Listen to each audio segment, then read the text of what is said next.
Class की start करते हैं। तो आज की क्लास में हम रिवर के पार्ट को आगे कवर करेंगे। दो क्लास में तो हमारा बस बैकग्राउंड ही चल रहा था। अब यहाँ पर उस चीज को लेकर आगे हम कंटिन्यू करेंगे। अब हम रिवर से जुड़ी जितनी भी चीजें उन सारी चीजों को हम लोग देखेंगे। यहाँ पर अभी हम लोगों का 3-4 दिन 5 दिन अभी और चलेगा आपका नदियों से रिलेटेड जो भी है। सभी लोगों को गुड इवनिंग, जय हिंद।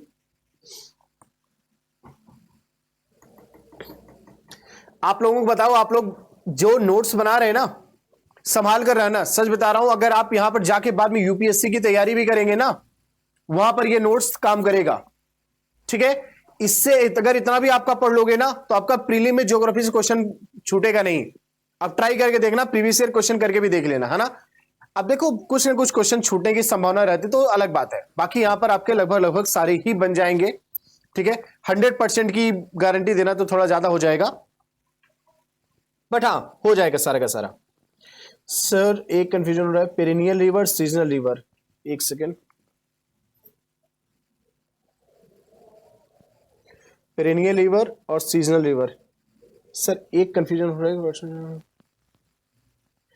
देखिए सीजनल मतलब जो पर्टिकुलर सीजन में, पेरिनियल मतलब सदाबहार, बस यही आपको अंतर बता रहे हैं। अब जो सदाबहार नदियां हैं मतलब वो बारिश के भरोसे नहीं है, उनका पानी बारिश के अलावा भी कहीं और से आ रहा है। ठीक है, बस बारिश में क्या होगा, पानी थोड़ा सा और ऐड हो जाएगा जिससे पानी उनका ज्यादा हो जाएगा बर्फ के पिघलने से। तो ये जो हिमालय से निकली हुई नदियां बर्फ पिघलने से निकल रही है, बारिश हो ना हो नदी तो चली रही है।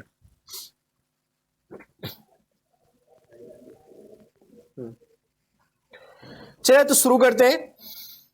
एक काम करता हूं मैं, रिवर का थोड़ा सा मैप लगाता हूं ताकि आपको थोड़ा सा आइडिया लग जाए। सर हमें तो इंडिया क्वालिफाई करना है किरण। ठीक है, बहुत बढ़िया। यहां पर इतने कम एज में आप ऑफिसर बनते, जिंदगी में कितना आगे जाएंगे आप सोच लीजिए एक बार। ठीक है, तो आपका जो प्राइमरी गोल होना चाहिए, अभी आप अपने दिमाग से सिविल सर्विसेज बिल्कुल निकालिए अभी के लिए। ठीक है, और आपको बताऊं जो ये अभी आप तैयारी कर रहे हो ना, आगे जाके बहुत मदद करने वाला है। लेकिन अभी आप अपने दिमाग में सिविल सर्विसेज मत रखिए। आप एनडीए के लिए पढ़ रहे हैं तो एनडीए के लिए ही पढ़िए सिर्फ। ठीक है, और आपका टारगेट ये, आप जस्ट कट ऑफ क्लियर करने का मत सोचना। कट ऑफ क्लियर करने से किसी सिलेक्शन नहीं होता। ठीक है, आप सब लोग 500 600 प्लस का टारगेट लेकर चलना। और ये जो टारगेट होता है ना, ये सिर्फ और सिर्फ बाकी सब्जेक्ट कर लो, जीएस छोड़ दो तो नहीं बनेगा आपका। ये टारगेट रखने के लिए आपको सारा का सारा करना पड़ेगा। आपको हिस्ट्री करनी पड़ेगी, पॉलिटी करनी पड़ेगी, ज्योग्राफी करनी पड़ेगी, इकोनॉमिक्स करना पड़ेगा, सारा का सारा। ठीक है, और एक चीज मैं आपको हमेशा बताता हूं, जब भी आप कोई सब्जेक्ट पढ़ो ना, जैसा भी मैं आपको 1 घंटे पढ़ा रहा हूं, तब बस ये समझिए कि पूरे इंडिया में सिर्फ और सिर्फ ज्योग्राफी आएगा, ये मानकर पढ़ाई करिए आप। ठीक है, और यही चीज अप्लाई करेंगे आप हर सब्जेक्ट के साथ, तभी आप अच्छे से पढ़ पाएंगे। अगर आपके दिमाग में कोई आपका ऐसा दोस्त है जो बोलेगा अरे यार 60 नंबर का आएगा, क्या बाकी सब्जेक्ट तैयार कर लो अगर ये टफ लग रहा है, कभी मत करना ऐसा। ठीक है, ऐसे लोगों को, ऐसे वायरस को अपने पास से दूर कर लेना। क्योंकि एक बात बता दो, अगर एक बार दिमाग निगेटिविटी घुस जाती है ना, तो फिर हमारा दिमाग वहीं जाने लगता है और फिर धीरे धीरे करके सब कुछ निगेटिव ही हो जाता है। ऐसे हर लोगों को दूर कर देना। ठीक है, अगर यहां पे चीजों को, लोगों का सिलेक्शन देखो, यहां पर ये एक चैनल है, यहां पर आपको पढ़ाया जा रहा है, इसी में से मैं आपको बताऊं, यहां पर आपको रिजल्ट दिखाऊंगा, हम आपको रिजल्ट दिखाया जाएगा। ठीक है, और फिर यहां पर बहुत सारे लोग इसी में से ऐसे होंगे जो बोलेंगे अरे यार ये सब पूरा क्या, कुछ नहीं करा। क्या होता है ना कि जब इंसान की टेंडेंसी होती है, कभी हम अपनी गलती नहीं मानते हैं। ठीक है, एक स्टूडेंट यहीं से पढ़कर अपना सिलेक्शन ले रहा है, एक स्टूडेंट यहीं से पढ़कर वो फेल हो रहा है। अंतर कहां आया? हमने सबको एक जैसा पढ़ाया, सारे टीचर ने सबको एक जैसा पढ़ाया, फिर वो स्टूडेंट सिलेक्ट क्यों हुआ, आप क्यों फेल हुए? दो डिफरेंस है। ठीक है, पहला, आप सिर्फ और सिर्फ क्लास के भरोसे रहे, आपने रिवीजन नहीं किया। तो अगर आप रिवीजन नहीं करते हो तो आपकी पढ़ाई जीरो है, क्योंकि लास्ट टाइम आप सिर्फ कंफ्यूज हो गए, आपको सेटिस्फेक्शन है चलो आपने सारा पढ़ लिया, बट आपकी पढ़ाई जीरो हो जाएगी। क्यों? क्योंकि आपने रिवाइज नहीं की, इसलिए आपको चीजें याद नहीं रहेंगी। और वो स्टूडेंट लगातार सेल्फ, वो पागल है। ठीक है, पागल है इसीलिए उसका सिलेक्शन होगा। क्यों? क्योंकि उसको बस दिखाई दे रहा है भाई एनडीए में हमें जॉब लेनी है, और उसको पढ़ा है, उसको इस बात की टेंशन हो रही है यार रिवीजन नहीं हुआ फिर कैसे काम चलेगा, मैंने पढ़ लिया रिवाइज नहीं किया, उसकी इस बात की लेकर टेंशन रहेगा। ठीक है, और वो चीज करेगा वो। अगर आपके दिमाग में भी थोड़ा सा देखो टेंशन बहुत ज्यादा, ये निगेटिव होता है। लेकिन टेंशन बिल्कुल ना हो, यह भी निगेटिव है। हल्का फुल्का आपके दिमाग में रहेगा, यह चीज शो करता है कि आप सीरियस हो अपनी जॉब को लेकर। ठीक है, और पढ़ाई का सबसे अच्छा तरीका मैं बताता हूं। आप यहां पर जब एप्लीकेशन पढ़ते हैं ना किसी भी क्लास की, आप पूरे कमेंट को, आप अपना पूरा वीडियो को फुल करिए, कॉपी पे लीजिए, नोट्स बनाते रहिए। आप एक बार ट्राई, अगर आप अभी तक ऐसा नहीं कर रहे हो तो एक बार करके देखिए, आप पूरा बिजी रहेंगे उसमें। आपके कम कमेंट रहेंगे तो मैं आपके कमेंट को लगातार देखूंगा और आपके सारे के सारे आंसर दे पाऊंगा। ठीक है, आप लगातार लगातार कमेंट कमेंट कमेंट, ठीक है, क्योंकि आप सब लोग 20 साल से कम हो। ठीक है, और ये बहुत सही एज है। अगर आप 19.5 साल से पहले आप जॉब ले लेते हो तो कितना आगे बढ़ोगे, एक बार आप खुद इमेजिन करके देखो। और यहां पर जब एक बार ये इंडिया का एज निकल जाएगा, फिर एयरफोर्स नेवी के लिए आप ट्राई करोगे, वो भी जब एज निकल जाएगा, फिर उसके बाद आपको एक लंबा जो वैक्यूम क्रिएट होगा ना, वो सिर्फ आपको हेडेक और टेंशन नहीं देने वाला है, वो आने ही मत देना। ठीक है, कंपटीशन है तो आप सब लोग याद रखना, कभी भी आप खुद पे भरोसा रखेंगे, दूसरों पे नहीं। सबको एक जैसा ज्ञान दिया जा रहा है, आपकी सेल्फ स्टडी ही आपको आगे बढ़ाएगी, इस बात को हमेशा याद रखना। फेल हो रहे हो तो उसके लिए सिर्फ आप खुद जिम्मेदार हो। अगर आप किसी से भी कुछ भी बोलते हैं कि आपकी पढ़ाई अच्छी नहीं हो रही, ये नहीं हो रहा है, यहां पर क्लास वास, एक बार आप खुद से सोचना, क्या आपने जितना पढ़ा है उसमें से आपको कितना आता है। सेल्फ एनालिसिस करना बहुत जरूरी होता है। हम लोग ये चीज रियलाइज नहीं करते हैं। जैसे भगवान का कोई हमने ज्ञान सुन लिया, किसी ने कुछ हमें बातें बताई, वो चीज हमें पता होती है, बट उसने हमें बताया तो चीज हमें रियलाइज हुआ। चीजें आपको भी पता है कि क्या पढ़ना है क्या नहीं। ठीक है, अब जैसे मान लीजिए अभी मैंने आपको बोला कि पढ़ने के लिए चीज पढ़ो, आप उस चीज को लेकर रिवाइज करते रहिए। ठीक है, रिवाइज नहीं करेंगे, कुछ दिन बाद सारी सारी चीजें भूल जाती हैं। हमें भी भूलता है, आपको भी भूलेगा। रिवीजन आपकी पढ़ाई का सबसे इंपॉर्टेंट पार्ट है। कभी किसी में कोई प्रॉब्लम नहीं ढूंढनी है, आप अपने अंदर प्रॉब्लम ढूंढिए कि अच्छा आपने जितना पढ़ा उसमें से आपको कितना आता है।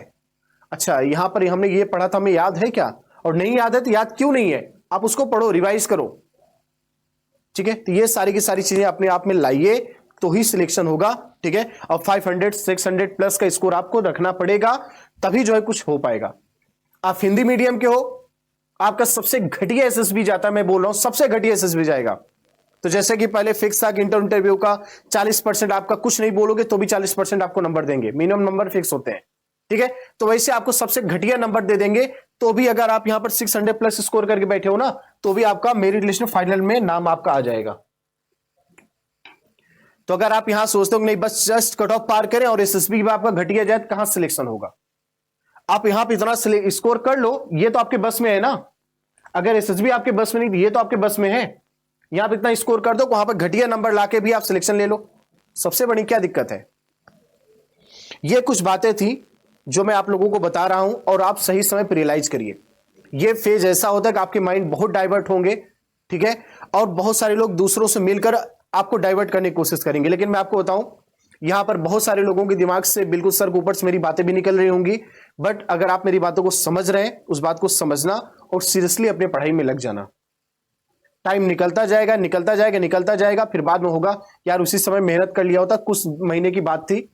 ठीक है, बस आप अपना बोर्ड एग्जाम समझ के पढ़ाई कर लेना, हो जाएगा काम। ठीक है, जिंदगी की बात है, 1-2 साल की बात नहीं है।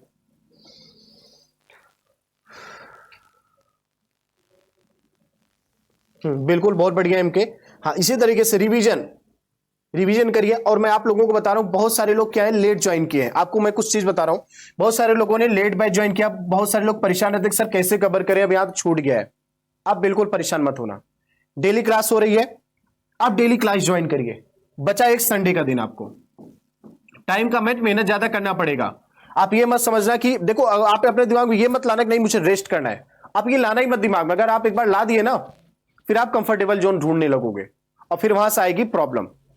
तो आप ये संडे का दिन है ना, जो बची खुची क्लास है, छोटी मोटी क्लास है, उसको आप कवर करने की कोशिश करना। जो पिछली क्लास है कुछ ना कुछ कम तो होगा, 2 महीने बाद आप देखोगे पीछे का पूरा का पूरा कवर कर लोगे।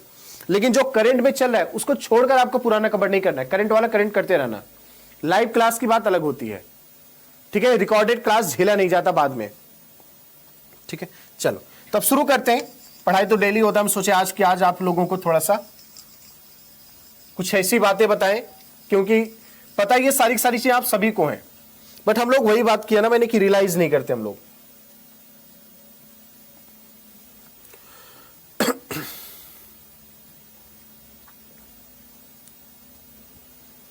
और सच बताओ तो मैं भी अपना बेस्ट ही दे रहा हूं आप लोगों को पढ़ाने के लिए। मेरे से जितना ज्यादा हो सक रहा है उतना ज्यादा मैं आप लोगों को एक्सप्लेन करता हूं, उतना ज्यादा मैं आपको पढ़ाने की कोशिश कर रहा हूं।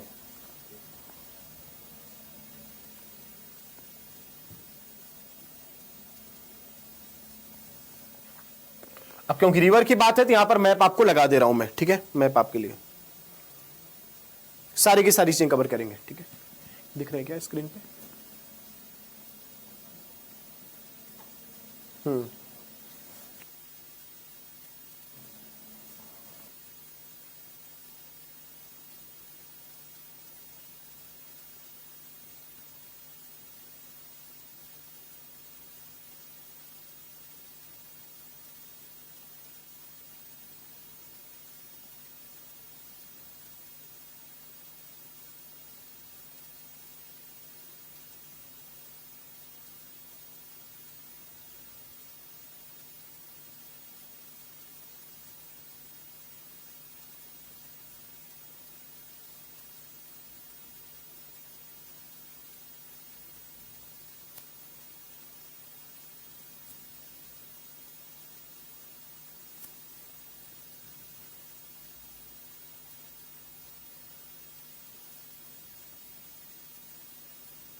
अब आ रही आवाज मेरी आप लोगों को? अब आ रही आवाज मेरी आप लोगों को?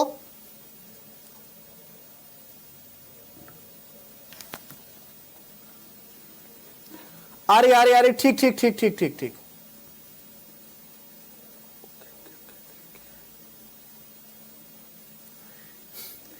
आ रही, अब आवाज आ रही होगी आप लोगों को। सॉरी वो थोड़ा सा गड़बड़ हो गया।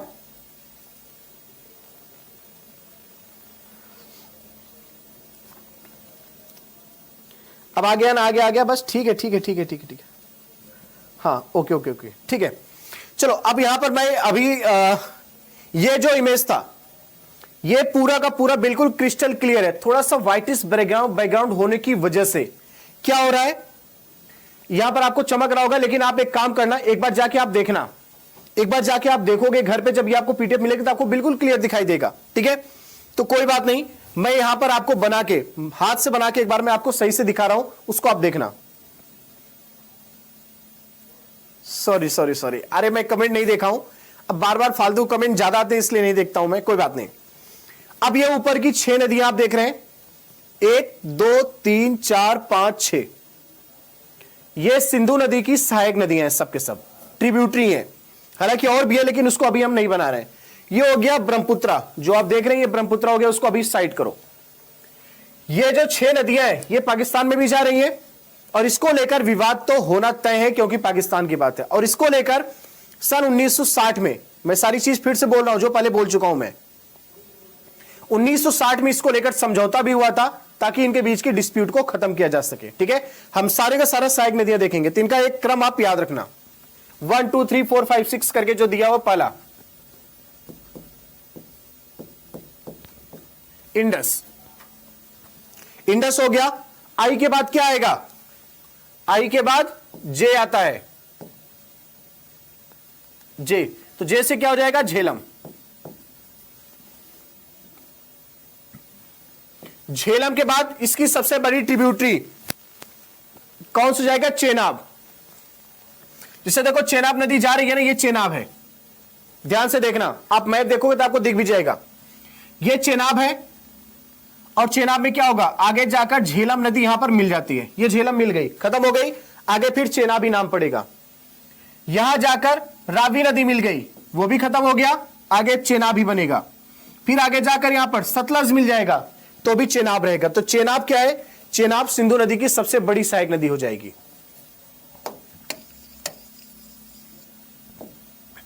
झेलम, चेनाब,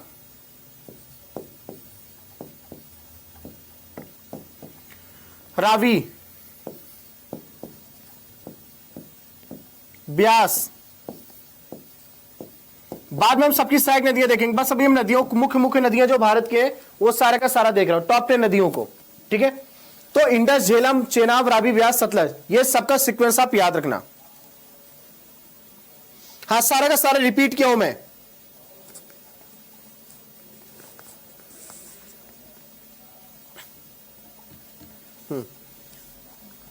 हाँ बिल्कुल बिल्कुल 80%। ठीक है, सिंधु नदी हो गया,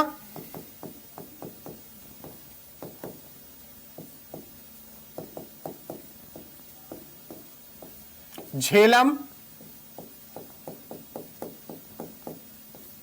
चेनाब, रावी, ब्यास,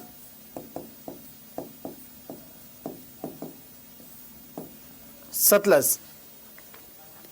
ठीक है, तो आई के बाद क्या होगा, जे, आई के बाद क्या हो जाएगा, जे। तो इंडस के बाद झेलम हो गया, फिर झेलने के बाद किसी व्यक्ति को, अगर कोई किसी व्यक्ति को बहुत ज्यादा झेल रहा है तो क्या मिलेगा, चैन मिलेगा जाके। जैसे वॉइस नहीं आ रही थी तो आप मुझे झेल रहे थे, फिर आपके बाद जब आवाज आने लगी तो क्या हुआ, आपको जाके चैन मिला, जब भाई आप आवाज आने लगी। ठीक है, सेम ऐसे ही, तो चैन मिला आपको। ठीक है, ऐसे याद रखो, कोई रवि नाम का चैन किसको मिला, एक रवि नाम का लड़का था, उसको चैन मिला जाके कि चलो अब आवाज आने लगी। फिर क्या हो गया, अब आवाज आने लगी, फिर बोला बस बहुत पढ़ लिया। ठीक है, तो रवि ने क्या बोला, बस, और फिर आखिरी में क्या हो जाएगा, सतलज। तो आई के बाद जे मतलब झेलम, झेलने के बाद क्या मिला आपको, चैन मिला। चैन किसको मिला, रवि को। रवि को जब चैन मिल गया, रवि ने बोला बस।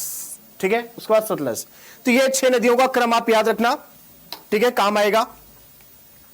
आगे बढ़ते हैं,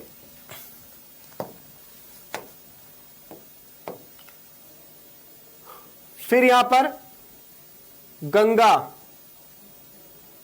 यमुना, 7 8,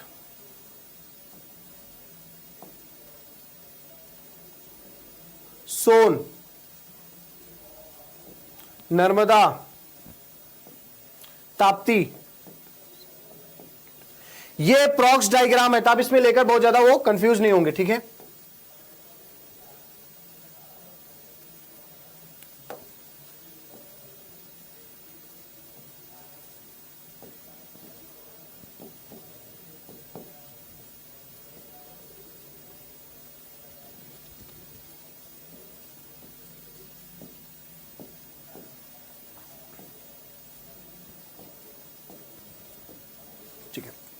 10 11 9 10 11 12 13 14 15।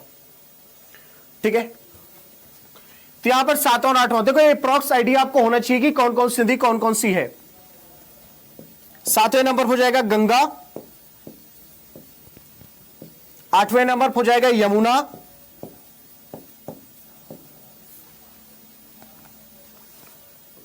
9वें नंबर पर क्या हो जाएगा, 9 नंबर पे सोन है। सोन नदी को आप देख रहे हैं कहां से जा रही, दक्षिण से उत्तर की तरफ। और कोई नदी दिख रही है आपको दक्षिण से उत्तर की तरफ? तो गंगा की जो एक सहायक नदी है सोन नदी, वो आपको दक्षिण से उत्तर की तरफ दिखाई देती हुई जाती हुई दिखाई देगी, नाम है सोन।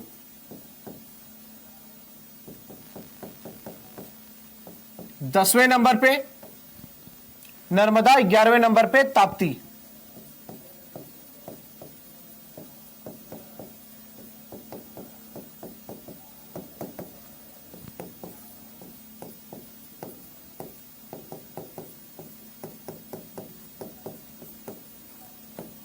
बारह नंबर पे हो जाएगा महानदी,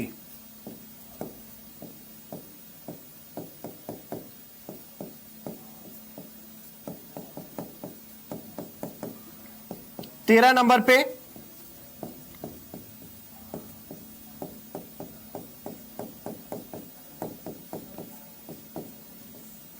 गोदावरी, 14 नंबर में कृष्णा, 15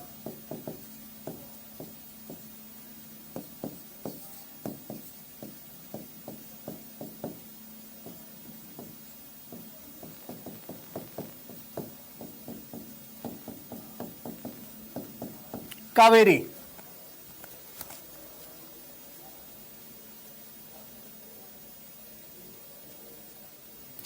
देखो ये चीज मैं जो बनाया है ना, अब यहां पर अगर आप चाहो, दो ऑप्शन आपके पास, एक तो जो मैं स्टार्टिंग मैप लगा रखा हूं उसको आप प्रिंट आउट लगा निकाल कर उसको आप लगा लेना, सबसे बढ़िया वही रहेगा।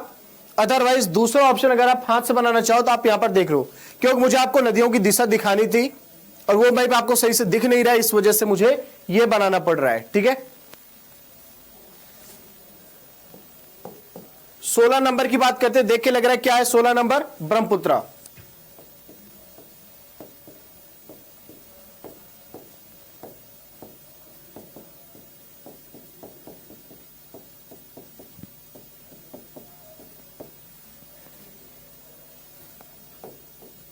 सत्रह नंबर जो कि अरावली के नाग हिल से निकलेगा,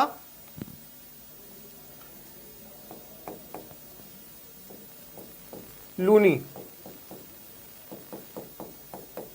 लूनी पर्वत। ठीक है, ये सारी की सारी नदियों का एक क्रम है जो महत्वपूर्ण नदियां भारत का, अगर आपको इतने की लोकेशन पता रहेगा तो काम चल जाएगा, बाकी इसकी डिटेल हम और देखेंगे। ठीक है, एक चीज मैं आप लोगों को बिल्कुल क्लियर कर देना चाहता हूं, ठीक है, इसको बना लेना आप, कोई दिक्कत नहीं बाद में।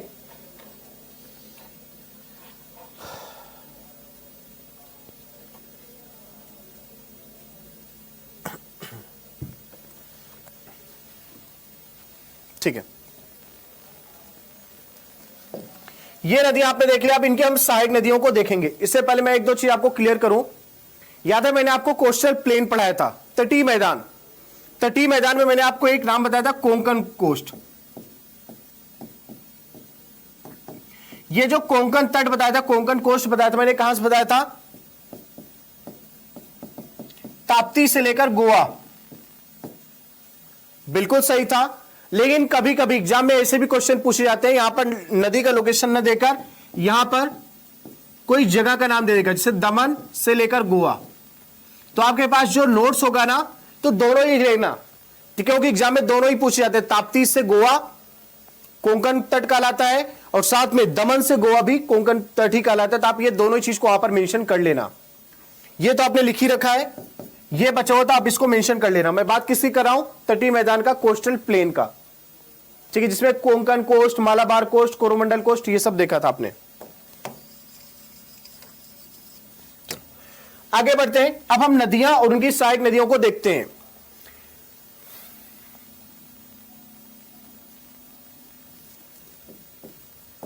एक तरफ रिवर,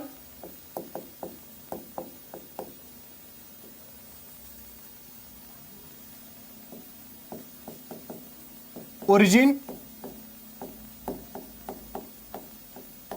उद्गम,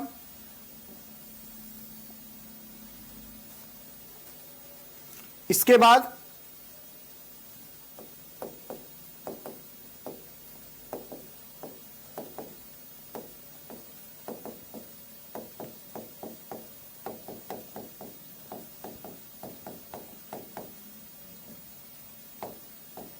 सहायक नदियां। शुरुआत करते हैं हम सिंधु नदी से।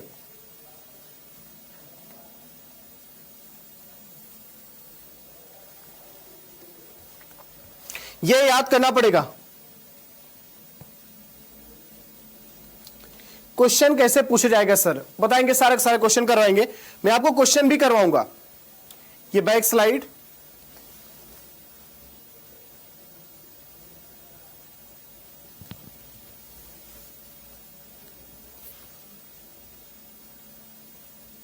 ठीक है।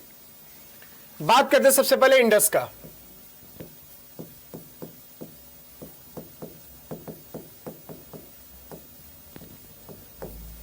सिंधु नदी का। तो सिंधु नदी का ओरिजिन क्या हो जाएगा?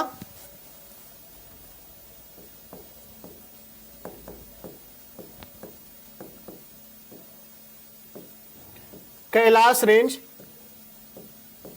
नियर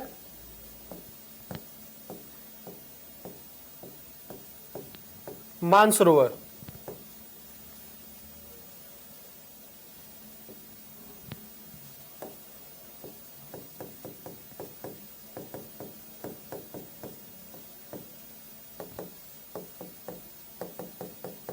मानसरोवर के पास कैलाश से, ठीक, कहां से निकलती है? कैलाश रेंज से निकलती है।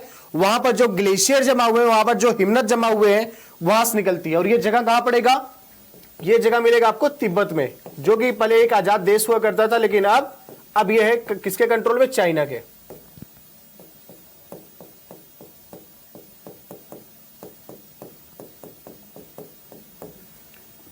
चीन। अब इसकी जो सहायक नदियां हैं, अभी जो नीचे की आपने देखा था नदियों को, अगर वो आपको पता होगा सारी सारी इसकी सहायक नदियां हैं।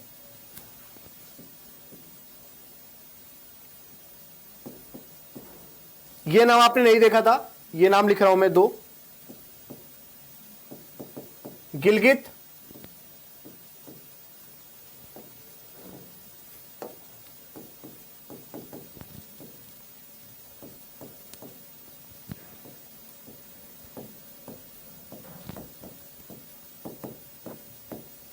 गिलगित रिवर, श्योक रिवर, ये सब आपका दाहिनी तरफ से आके मिलेंगी किससे? सिंधु नदी से। जैसे सिंधु नदी आ रही है यहां से,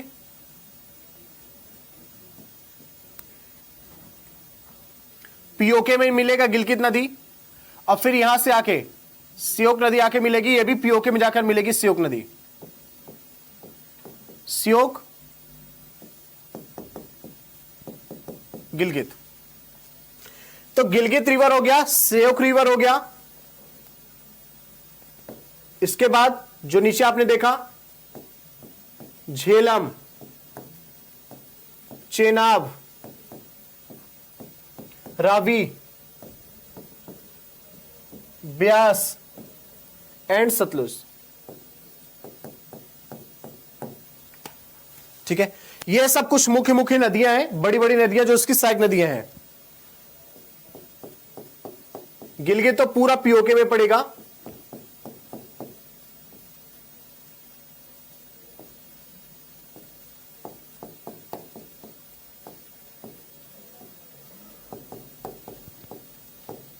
गिलगित, श्योक, झेलम, चेनाब, रावी, ब्यास,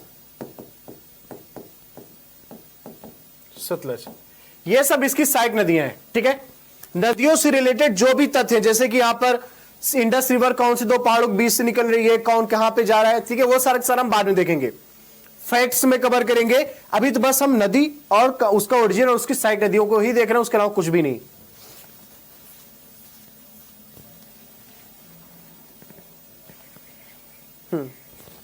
सर ब्यास के चेनाब को पानी दिया तो ब्यास चेनाब के, हाँ, ओवरऑल जो पानी है, जो वाटर है, ठीक है, वो कहां पर जाकर मिल रही है, वो जाके मिलेगी किससे, इंडस रिवर से। तो जनरली यहां पर जितनी भी स्टैंडर्ड किताबें, हर जगह पर इस ब्यास को उसकी ट्रिब्यूटरी के तौर पे भी देखा जाता है और साथ में सतलज की ट्रिब्यूटरी के तौर पे भी देखा जाता है, क्योंकि इसके बाद मैं सतलज ही लिखने जा रहा हूं और उसमें मैं ब्यास को ही लिखूंगा। तो आप दोनों मेंशन कर सकते हैं, उसमें कोई प्रॉब्लम नहीं है। क्योंकि अगर यहां पर इस तरह की चीजें अगर होंगी, तो जैसे मैंने आपको बोला कि जैसे ये चेनाब था, चेनाब से कौन मिल गया, चेनाब से मिल गया झेलम नदी, तो झेलम तो खत्म हो गया, फिर तो मुझे यहां पर झेलम भी काट देना चाहिए, ठीक है।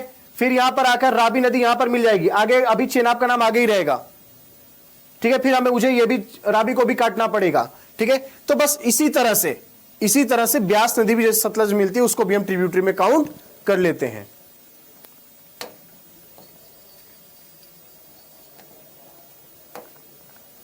हर जगह पर हम इस चीज को फॉलो नहीं करते, बट कहीं कहीं पर करते हैं। इंडस हो गया, आप बात करते हैं सतलज का।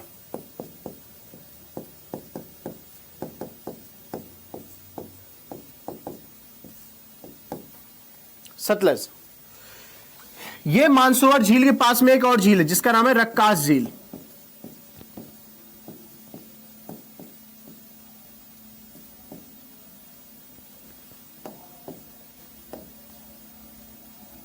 रक्कास लेक नियर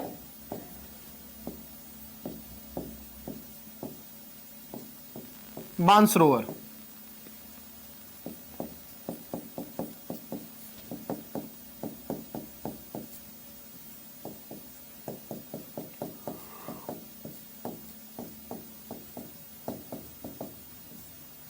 मानसरोवर के पास रक्कास झील, मानसरोवर के पास रक्कास झील, सतलज हो गया। अब यहां पर अगर हम बात करते हैं, इसकी जो सहायक नदी हो जाएगी, एक ही हम लिखेंगे ब्यास। एक नदी की बहुत सारी सहायक नदियां होती हैं, ठीक है, बट जो मेन होती है उसी को हम यहां पर लिखते हैं। तो मेन यहां पर एक ही है, वो ब्यास है, तो ब्यास को लिख रहा हूं मैं।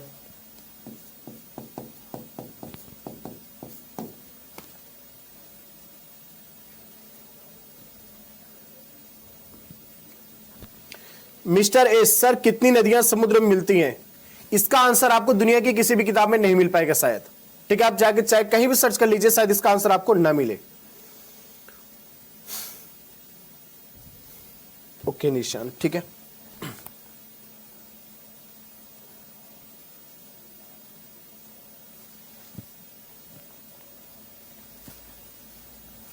ठीक है, चलो आगे बढ़ते हैं। यहां पर अभी सिर्फ और सिर्फ मैं आपको सहायक नदियां और नदी के नाम बता रहा हूं। अभी नदी के बारे में कुछ भी नहीं बता रहा हूं आपको, उस चीज में बात बताऊंगा। तो बस अभी जो बता रहा हूं बस उसी पे ध्यान रखेंगे आप, ठीक है, क्योंकि अभी मैं कोई भी डिटेल आपको नहीं बता रहा हूं।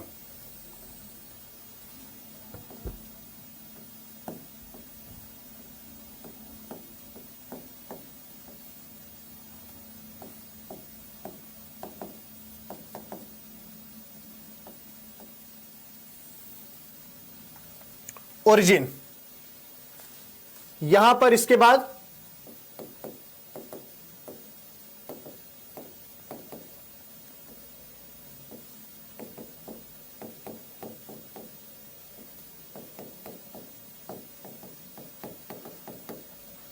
और एक बार मैं आप लोगों को फिर से बोलूंगा, जो मैंने आपको पिछली क्लास में फिर रिवर का आपको मैप लगा के दिया था और मैंने आपको बोला था, उसको एक बार आप अच्छे से देख लेना। कौन सी नदी का पानी कहां जा रहा है, उनकी डायरेक्शन क्या है, एक बार देख लेना। सारा का सारा छोटी छोटी नदियां नहीं करनी, जो मेन मेन नदियां, आप उसके बारे में देख लेना, कौन कहां से जा रही पानी उसका कहां पर। जैसे कि अभी ये नदियां आपने देख लिया। अब आपको पता है ये चीज कि यहां पर बे ऑफ बंगाल है, यहां पर अरेबियन सी है, अरब सागर है। तो आपको देख के पता चल जा रहा है कौन सी नदी अरब सागर में जा रही है और कौन सी नदी बे ऑफ बंगाल में जा रही है। अगर बे ऑफ बंगाल वाले भी अगर आपने याद कर लिया तो आपको बाकी अलग से याद रखने की जरूरत नहीं पड़ेगी। तो अब आगे देखते हैं, गंगा की बात करते हैं।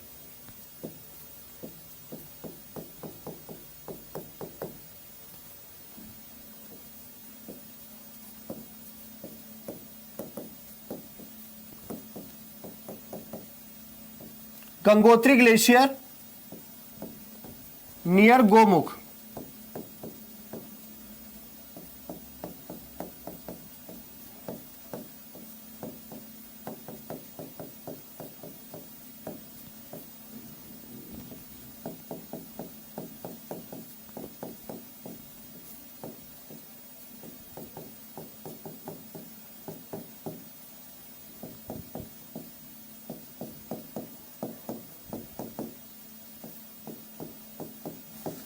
उत्तराखंड में।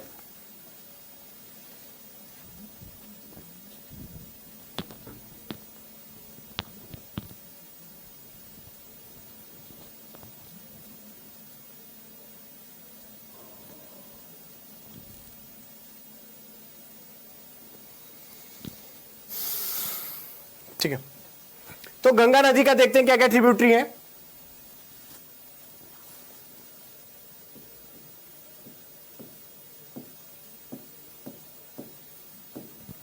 रामगंगा,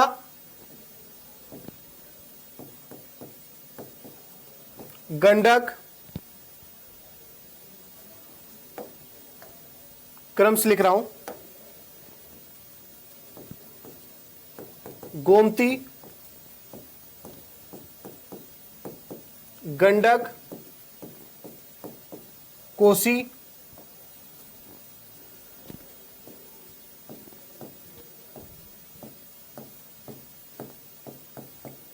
महानंदा,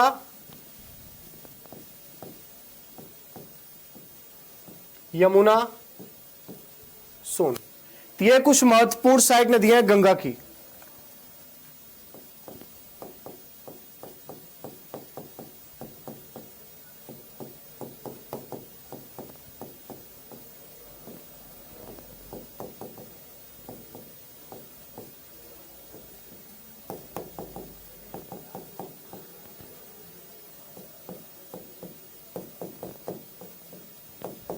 महानंदा, इसके अलावा यमुना,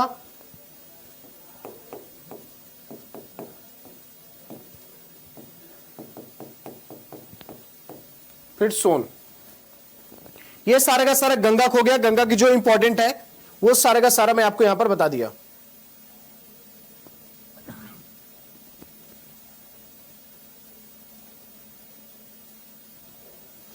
सर सारी नदियां समुद्र में ही क्यों मिले? देखो सिंपल सी बात है, अगर आपको बताऊं जैसे आपके घर का बाथरूम है, ठीक है, अब आपके घर में बाथरूम यहां पर जो अंदर जो है पाइप से जो पानी निकलने के लिए व्यवस्था बनाई जाती है वो सारे का सारे कोने में बना दिया। और ढाल कैसे रखा जाता है? ढाल ये रखा जाता है कि सारा का सारा पानी वहीं पर जाए। ठीक है, तब समझ लो यहां पर तो अब पूरी दुनिया में ढाल ऐसे तो बनाया नहीं गया। अब जहां जहां ढाल मिला, जहां जहां वो जगह मिली वहां पानी इकट्ठा होता चला गया। अब जहां पर बाहर नहीं निकल पाए वहां पर झील बन गया। जैसे सांभर झील देख लो, लोकटक झील देख लो, वहां पर इतना गड्ढा था कि वहां से पानी बाहर निकल ही नहीं पाया, सारा पानी वहां इकट्ठा हो गया तो वहां झील बन गया। और जो नदी का पानी पहुंच गया डायरेक्ट पहुंच गया, कोई बात नहीं है। तो नदियां जो है ढाल के भरोसे चलती हैं और जहां उनको जहां तक मिलता जाएगा वहां तक आगे बढ़ती चली जाएंगी। ठीक है, वहां पर अगर कोई झील है तो झील भर जाएगा और भरने के बाद फिर वहां से आगे निकल जाएगी नदी, तो तब तक बहती रहेगी जहां तक उसको स्टॉप पॉइंट न मिले। और वो स्टॉप पॉइंट क्या होगा उसका? समुद्र महासागर, वहां पर जाकर मिल जाएगी। अगर बीच में रुक सकती तो रुक जाती, कोई दिक्कत नहीं है। एग्जाम्पल देख लो लूनी नदी का, नहीं मिली समुद्र से, बीच में गायब हो गई। तो बस वही है, पानी है तो उसको कहां ढाल की तरफ बढ़ाते हुए लेकर जाएगी आगे, और आगे ढाल किधर है? समुद्र की तरफ है, तभी तो समुद्र में इतना पानी है। ठीक है, गंगा हो गया। अब बात करते हैं यमुना का।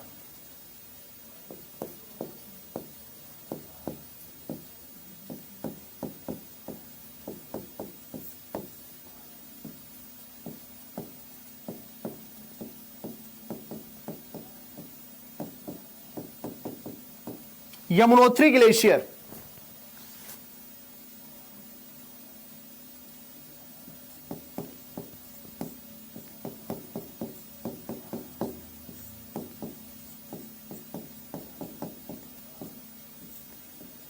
यमुनोत्री हिमनद। और ये कहां मिलेगा? ये मिलेगा आपको उत्तराखंड, यूके। उत्तराखंड के 4 धाम में से 2 धाम तो ये हो गए, गंगोत्री और यमुनोत्री। इसकी कौन कौन सी सहायक नदी है? सबसे लंबी सहायक नदी, इसकी जो सबसे बड़ी सहायक नदी वो कौन सी जाएगी? चंबल।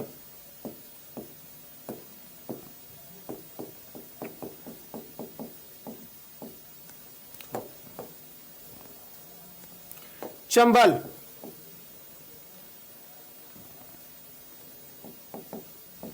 सिंध, केन, बेतवा,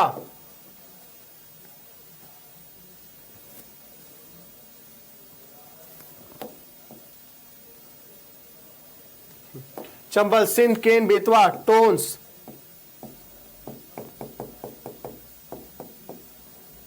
हिंडन। आप सब भूल जाइए, कोई बात नहीं, बट आप 3 याद रखना, चंबल, केन और बेतवा, ये 3 आप याद रखेंगे। यही 3 पूछा ही जाता है एग्जाम में, बाकी सब तो ऐसे ही है।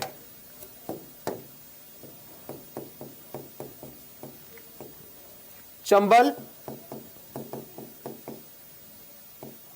सिंध,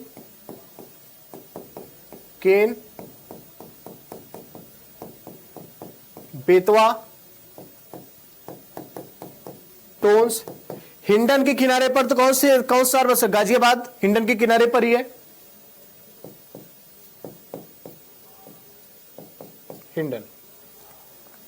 ये हो गया यमुना का। आगे बढ़ते हैं।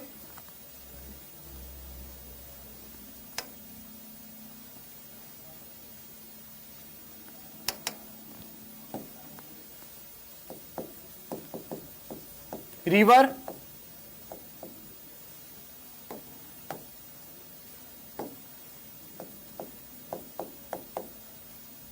नदी,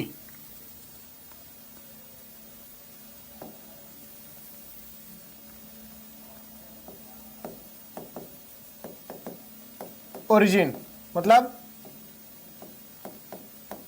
उद्गम,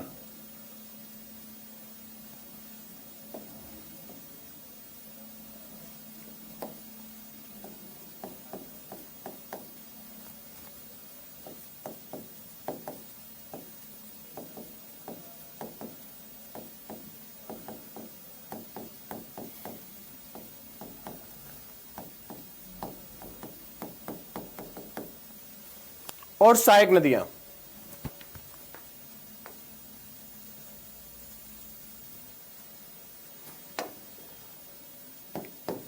ठीक है, अब यहां पर हमने यमुना तक देख लिया, अब इसके आगे हम चीजों को देखेंगे।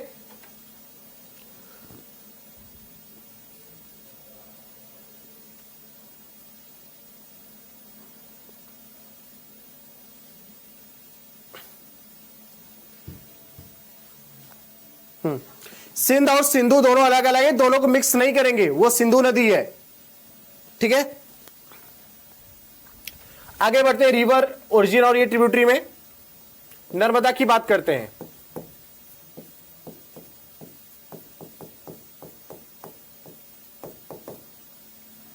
ये निकलती बहुत इंपॉर्टेंट जगह से, अमरकंटक।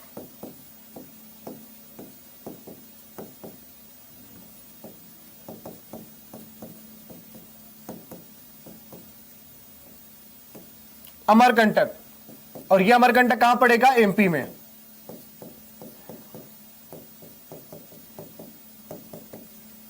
हालांकि जो अमरकंटक क्षेत्र है, ये अमरकंटक क्षेत्र मध्य प्रदेश और छत्तीसगढ़ दोनों की बाउंड्री पर पड़ेगा, और यहां पर जो पर्वत श्रृंखला है उसका नाम है मैकाल। लिख दे रहा हूं यहां पर, क्या पता कभी यह भी प्रश्न दे दे, मैकाल रेंज।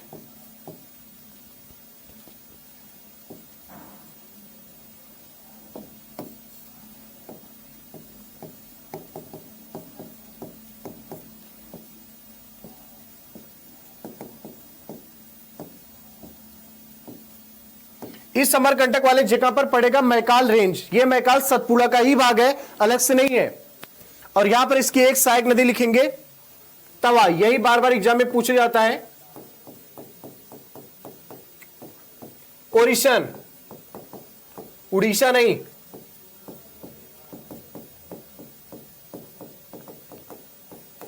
ओरिशन। देखिए, अब यहां पर अगर हम एक स्टैंडर्ड किताब की बात करें, जैसे कि इंडियन ज्योग्राफी की जो सबसे अच्छी किताब मानी जाती है वो डी आर खुल्लर की मानी जाती है।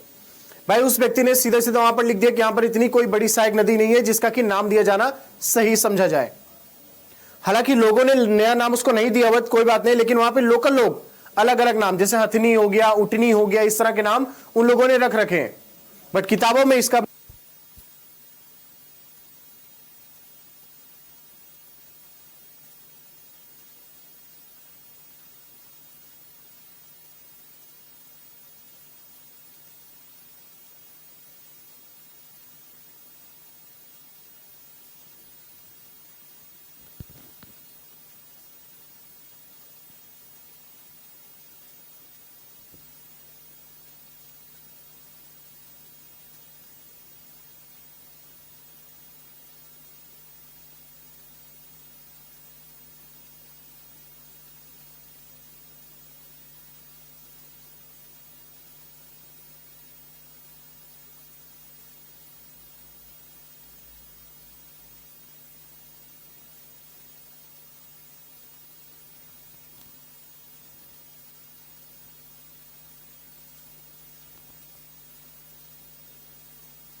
हाँ ठीक ठीक ठीक ठीक, बैटरी चली गई थी, अब बैटरी आ गई है।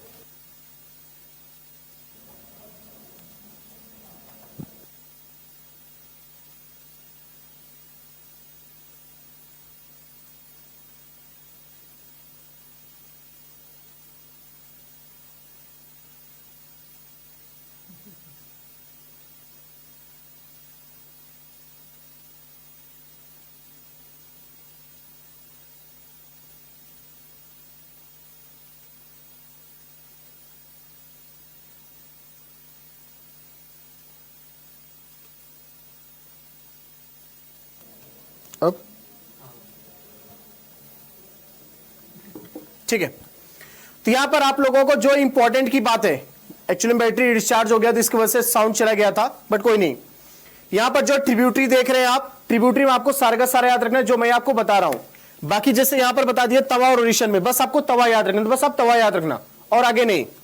जैसे मैंने आपको यहां पर गंगा में कुछ भी नहीं, गंगा में आप सारा याद करना, ठीक है, गंगा का कुछ भी पूछ लेते कोई भरोसा नहीं होता, ठीक है। जैसे यहां पर मैंने आपको यमुना में क्या बताया, सिर्फ चंबल, केन, बेतवा, ये तीन ही याद रखना, ये तीन ही पूछते, उसके अलावा कुछ भी नहीं पूछते, ठीक है। आ रहा है ना?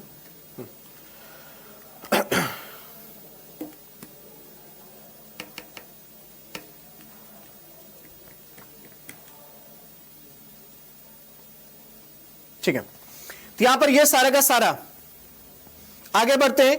अब यहां पर जितना भी मैंने आपको बताया बस इतना दिमाग में रखिएगा, इसके अलावा जो कुछ भी है आप बाद में अच्छे से उस चीज को कर लेना, ठीक है।